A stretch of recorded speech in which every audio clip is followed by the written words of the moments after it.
स्वागत है आपका exam Myra official study channel में। आज हम बात करने वाले हैं आखिरी के जो 2 दिन बचे हैं उनकी रणनीति पर। हाँ, और हमारा फोकस रहेगा जो पिछले पेपर्स हैं, जैसे जुलाई 7th, दिसंबर 14th, 15th, उनके 90 प्रश्नों के निचोड़ पर। सबसे पहले कहाँ से? मेरा सवाल है कि ये वैज्ञानिक सोचते कैसे हैं, मतलब पेडागोजी का सबसे बड़ा सवाल। बहुत अच्छा सवाल है, और यहीं से सबसे बड़ी भ्रांति को दूर करते हैं साइंटिफिक लॉज यानी वैज्ञानिक नियमों को लेकर। आमतौर पे क्या लगता है कि ये पत्थर की लकीर हैं, कभी बदल नहीं सकते। हाँ, मुझे भी यही लगता था कि लॉ है तो मतलब फाइनल है, जैसे न्यूटन्स लॉ। पर आप कह रहे हैं कि ये सच नहीं है। ये आधा सच है। देखिए, वो मजबूत होते हैं लेकिन पत्थर की लकीर नहीं। अगर हमें कोई नया मजबूत सॉलिड एविडेंस मिलता है जो उस लॉ को चुनौती दे, तो वैज्ञानिक समुदाय उसे बदल सकता है। अच्छा, विज्ञान स्थिर नहीं है, ये एक डायनेमिक, हमेशा विकसित होने वाली प्रक्रिया है। तो ये मानना कि विज्ञान कभी बदलता नहीं अपने आप में एक गलत धारणा हुई। बिल्कुल, और इसी सोच से 2 बहुत जरूरी शब्द जुड़े हैं, ऑब्जर्वेशन और इन्फरेंस। अवलोकन और निष्कर्ष। हाँ, इनमें बहुत कंफ्यूजन होता है। इसे ऐसे समझिए, आप सुबह उठकर बाहर देखती हैं कि सड़कें गीली हैं। ये है आपका ऑब्जर्वेशन, जो आपने अपनी आंखों से देखा। ठीक है। अब आपका दिमाग तुरंत सोचता है शायद रात में बारिश हुई होगी। ये आपका इन्फरेंस है। मतलब सबूत के आधार पर एक तार्किक छलांग। एग्जैक्टली। ऑब्जर्वेशन वो जो दिखता है, इन्फरेंस वो जो हम उससे समझते हैं। ये तो बहुत बढ़िया उदाहरण है। मतलब लैब में अगर हम देखते हैं कि चूने का पानी दूधिया हो गया, ये ऑब्जर्वेशन है। और इससे हम ये इन्फरेंस निकालते हैं कि निकलने वाली गैस कार्बन डाइऑक्साइड है। बिल्कुल। और एक टीचर के तौर पर ये समझना बहुत जरूरी है। अगर कोई बच्चा क्लास में गलत जवाब देता है, मान लीजिए वो कहता है कि भारी चीजें जल्दी डूबती हैं, तो उसे रॉन्ग आंसर कहकर चुप नहीं कराना है। तो फिर क्या करना चाहिए? हमें उसे एक ऑल्टरनेटिव कंसेप्शन मानना है, एक वैकल्पिक अवधारणा। ये बच्चे ने अपने आसपास की दुनिया को देखकर बनाया है और ये बहुत मजबूती से उसके दिमाग में बैठा है। तो उसे गलत ठहराने की जगह उसे एक ऐसा अनुभव या प्रयोग देना होगा जो उसकी इस सोच को चुनौती दे और उसे सही कॉन्सेप्ट तक ले जाए। मतलब बच्चे को डांटना नहीं, बल्कि उसकी सोच को सही दिशा देनी है। बिल्कुल। और इसी सोच का एक और पहलू है जेंडर बायस को खत्म करना। ये मानना कि लड़के साइंस में बेहतर होते हैं या लड़कियां, ये भी एक ऑल्टरनेटिव कंसेप्शन ही है। तो ये हुई एक वैज्ञानिक की तरह सोचने की बात। अब अगर हम इसी सोच को दुनिया को समझने में लगाएं तो फिजिक्स से शुरू करें। हाँ, चलिए फिजिक्स के उन कॉन्सेप्ट्स को देखते हैं जहां सबसे ज्यादा लॉजिक लगता है, रटना नहीं। शुरुआत करते हैं डेंसिटी और बुयंसी से, घनत्व और उत्प्लावन बल। हाँ, इस पर तो हमेशा सवाल आता है। इसका एक एग्जाम रूल बताते हैं कि ज्यादा घनत्व वाले तरल में वस्तु ज्यादा तैरती है। पर क्यों? इसके पीछे का लॉजिक आर्किमिडीज के सिद्धांत से जुड़ा है। जब कोई वस्तु पानी में जाती है तो वो पानी को हटाती है और पानी उस पर ऊपर की तरफ एक धक्का लगाता है, जिसे बोयंट फोर्स कहते हैं। अच्छा, तो अगर हम बहुत ज्यादा घनत्व वाले तरल जैसे नमक के गाढ़े घोल में कोई चीज डालें, तो उतने ही हिस्से को हटाने पर भी हटाए गए तरल का वजन ज्यादा होगा। बिल्कुल सही पकड़ा, क्योंकि नमक का पानी भारी है, वो ज्यादा जोर से ऊपर की तरफ धक्का देगा, यानी हाई बोयंट फोर्स लगाएगा। इसीलिए समुद्र में तैरना आसान होता है। हाँ, नदी के पानी की तुलना में। ये सिर्फ एक नियम नहीं, एक फिजिकल इंटरैक्शन है। ये तो एकदम साफ हो गया। अच्छा, अब बात करते हैं हीट ट्रांसफर की। Conduction, convection, radiation. इन्हें याद रखने का एक मजेदार तरीका है। कंडक्शन मतलब चालन एक डोमिनो इफेक्ट की तरह है। एक अणु दूसरे को एनर्जी देता है। हाँ, अपनी जगह पर रहते हुए।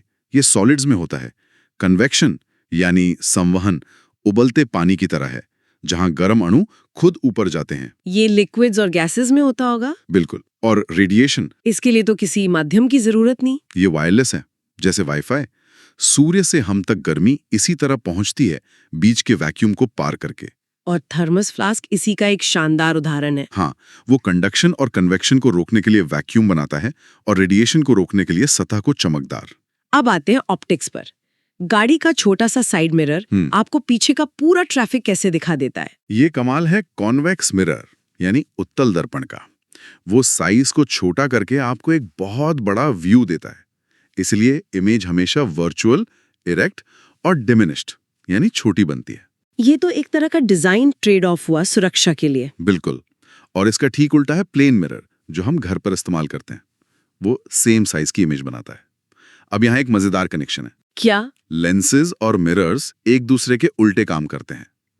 जो काम कॉन्वेक्स मिरर करता है वो काम कॉनकेव लेंस करता है, अच्छा, किरणों को फैलाना। और जो काम कॉनकेव मिरर करता है, किरणों को इकट्ठा करना, वो काम कॉन्वेक्स लेंस करता है। ये तो बहुत काम की ट्रिक है। अब एक और सवाल जो प्रकाश से जुड़ा है, रिफ्रैक्शन यानी अपवर्तन। जब लाइट एक मीडियम से दूसरे में जाती है तो उसकी स्पीड और वेवलेंथ बदल जाती है, पर एक चीज है जो कभी नहीं बदलती। वो क्या है? वो है फ्रीक्वेंसी यानी आवृत्ति। और ऐसा क्यों? क्योंकि फ्रीक्वेंसी प्रकाश के स्रोत की अपनी पहचान है, उसका फिंगरप्रिंट है। मीडियम उससे धीमा या तेज कर सकता है, पर उसकी मूल पहचान को नहीं बदल सकता। ये सवाल बहुत बार आता है। हाँ, इसी तरह साउंड की स्पीड का क्रम भी पूछा जाता है। सबसे तेज सॉलिड में, फिर लिक्विड, फिर गैस। और साउंड वैक्यूम में ट्रैवल नहीं कर सकते। बिल्कुल, क्योंकि उसे चलने के लिए अणुओं का कंपन जरूरी है, और वैक्यूम में तो कोई अणु है ही नहीं। तो इसका मतलब स्पेस मूवीज में जो बड़े बड़े धमाकों की आवाज सुनाई देती है, वो साइंटिफिकली बिल्कुल गलत है। बिल्कुल गलत। स्पेस में सब कुछ साइलेंट होता है। और अब फिजिक्स का आखिरी लेकिन बहुत जरूरी पॉइंट, इलेक्ट्रिक फ्यूज। हाँ, सेफ्टी डिवाइस। कहते हैं कि इसमें हाई रेजिस्टेंस और लो मेल्टिंग पॉइंट होना चाहिए। ये सुनने में थोड़ा उल्टा नहीं लगता? मतलब हाई रेजिस्टेंस वाली चीज तो मजबूत होनी चाहिए, फिर उसका मेल्टिंग पॉइंट लो क्यों? बहुत अच्छा सवाल है। यही तो इसका सीक्रेट है। हाई रेजिस्टेंस इसलिए ताकि जब भी जरूरत से ज्यादा करंट आए तो वो तारों से रोके, रुकावट पैदा करे। हाँ, और उस रुकावट से वो बहुत ज्यादा गर्म हो जाए। और लो मेल्टिंग पॉइंट इसलिए ताकि जैसे ही वो गर्म हो वो तुरंत पिघल जाए, सर्किट टूट गया और आपके टीवी फ्रिज सब बच गए। समझ गई। ये तो एक सोची समझी डिजाइन है। हाँ, और यहीं से हम केमिस्ट्री में कदम रखते हैं। चलिए केमिस्ट्री के एक जरूरी रिएक्शन को समझते हैं जो लैब में बहुत सावधानी मांगता है। एसिड को डाइल्यूट करना। हाँ, हमेशा कहा जाता है कि एसिड को पानी में डालो, पानी को एसिड में नहीं। क्यों? शायद क्योंकि ये एक एक्सोथर्मिक रिएक्शन है, मतलब इसमें गर्मी निकलती है। बिल्कुल, और बहुत ज्यादा गर्मी निकलती है। सोचिए आपके पास कॉन्सेंट्रेटेड एसिड है और आप उसमें पानी डालती हैं। पानी की कुछ बूंदें एसिड की सतह पर पड़ते ही इतनी गर्मी पैदा होगी कि वो पानी तुरंत भाप बन जाएगा और साथ में एसिड को भी बाहर उछाल देगा। बहुत खतरनाक है ये तो। लेकिन अगर आप धीरे धीरे एसिड को ज्यादा पानी में डालते हैं तो वो सारी गर्मी बड़े पानी के वॉल्यूम में समा जाती है। ये तो सेफ्टी का बहुत जरूरी नियम है। इसी तरह एसिड बेस इंडिकेटर्स की एक पूरी टेबल है जिसे याद करना पड़ता है। याद करने से बेहतर है उसे रोजमर्रा की जिंदगी से जोड़ना। जैसे टर्मरिक मतलब हल्दी। हाँ बिल्कुल। वो कैसे? कभी कपड़ों पर सब्जी का दाग लगा है, हाँ बिल्कुल, और जैसे ही उस पर साबुन लगाते हैं जो कि एक बेस है, वो दाग लाल भूरा हो जाता है। अरे हाँ, ये तो रोज होता है। तो वो एक एसिड बेस टेस्ट है। बिल्कुल, हम सब रोज केमिस्ट्री लैब में काम करते हैं, बस पता नहीं होता। और चाइना रोज मतलब गुड़हल एसिड में मैजेंटा और बेस में हरा हो जाता है। फिनोल्फथलीन बेस में गुलाबी। सही। अब आते हैं रिएक्टिविटी सीरीज पर। इसका भी एक नियम है कि high reactive metal low reactive metal को डिस्प्लेस कर देता है। इसे कंपटीशन की तरह देख सकते हैं। बिल्कुल, मेटल्स की एक रेस है। जो ज्यादा रिएक्टिव है वो ज्यादा ताकतवर है। अगर जिंक और आयरन का मुकाबला आयरन सल्फेट के सॉल्यूशन में हो तो जिंक ज्यादा ताकतवर होने के कारण आयरन को धक्का मारकर बाहर कर देगा और खुद उसकी जगह ले लेगा। हाँ, लेकिन कॉपर आयरन से कमजोर है तो वो आयरन को उसकी जगह से नहीं हिला पाएगा। No reaction. ये कंपटीशन वाली एनालॉजी बहुत अच्छी है। अब जल्दी से कुछ और जरूरी पॉइंट्स। फॉर्मूला बनाने का क्रिस क्रॉस वाला लॉजिक। हाँ, वो तो सिंपल है, पर एटम में आयन बनने पर क्या बदलता है? जैसे Na+ आयन में। इसमें यह समझना जरूरी है कि किसी भी एटम की पहचान उसके प्रोटॉन्स की संख्या से होती है, जो कभी नहीं बदलती। Na+ का मतलब है कि सोडियम ने सिर्फ 1 इलेक्ट्रॉन दिया है, तो उसके प्रोटॉन तो 11 ही रहेंगे, पर इलेक्ट्रॉन 10 हो जाएंगे। पहचान वही रहती है, बस चार्ज बदलता है। सही। और मटेरियल्स में प्लास्टिक्स के 2 प्रकार हैं, थर्मोप्लास्टिक और थर्मोसेटिंग। इन्हें कैसे आसानी से याद रखें? बहुत आसान है। थर्मोप्लास्टिक को पनीर या मक्खन की तरह समझिए। आप उसे जितनी बार चाहें गर्म करके पिघला सकती हैं और नया आकार दे सकती हैं, जैसे पॉलीथीन, पीवीसी। बिल्कुल। लेकिन थर्मोसेटिंग एक अंडे की तरह है। एक बार आपने उसे उबाल दिया तो वो हमेशा के लिए वैसा ही रहेगा। मतलब उससे वापस कच्चा नहीं कर सकते, जैसे कुकर का हैंडल, बैकेलाइट। एग्जैक्टली। ये एनालॉजी तो कभी नहीं भूल सकती। तो हमने फिजिक्स देखी, केमिस्ट्री देखी, अब देखते हैं कि ये सब मिलकर जीवन कैसे बनाते हैं। बायोलॉजी की दुनिया में चलते हैं। बिल्कुल। ह्यूमन फिजियोलॉजी में सर्कुलेटरी सिस्टम से शुरू करते हैं।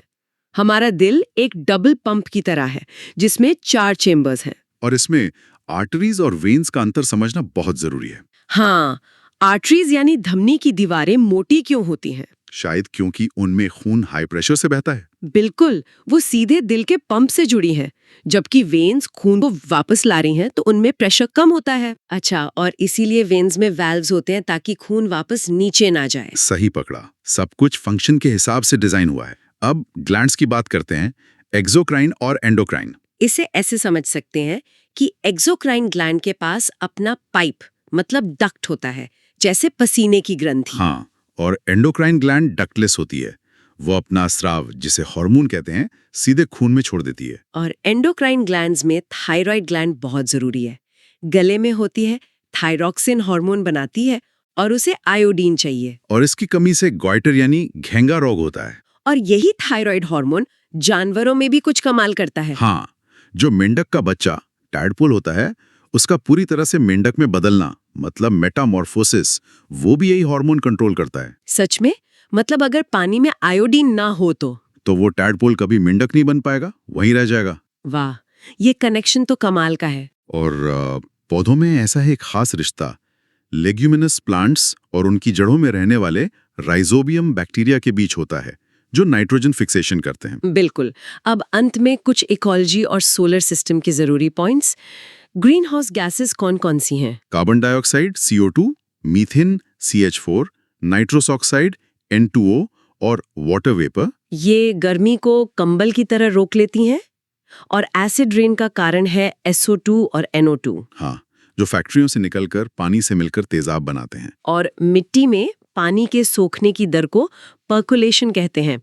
सैंडी सॉइल में हाई पर्कुलेशन और क्ले सॉइल में लो पर्कुलेशन, हाँ। क्योंकि कण चिपके होते हैं। और आखिर में सोलर सिस्टम का एक मजेदार फैक्ट, ज्यादातर ग्रह वेस्ट टू ईस्ट घूमते हैं। लेकिन 2 ग्रह हैं जो उल्टे यानी ईस्ट टू वेस्ट घूमते हैं, वो हैं वीनस और यूरेनस। शुक्र और अरुण, ये सौर मंडल के बागी ग्रह हैं। बिल्कुल। तो ये थे वो क्रीम कॉन्सेप्ट्स जिनके पीछे का लॉजिक समझना जरूरी है।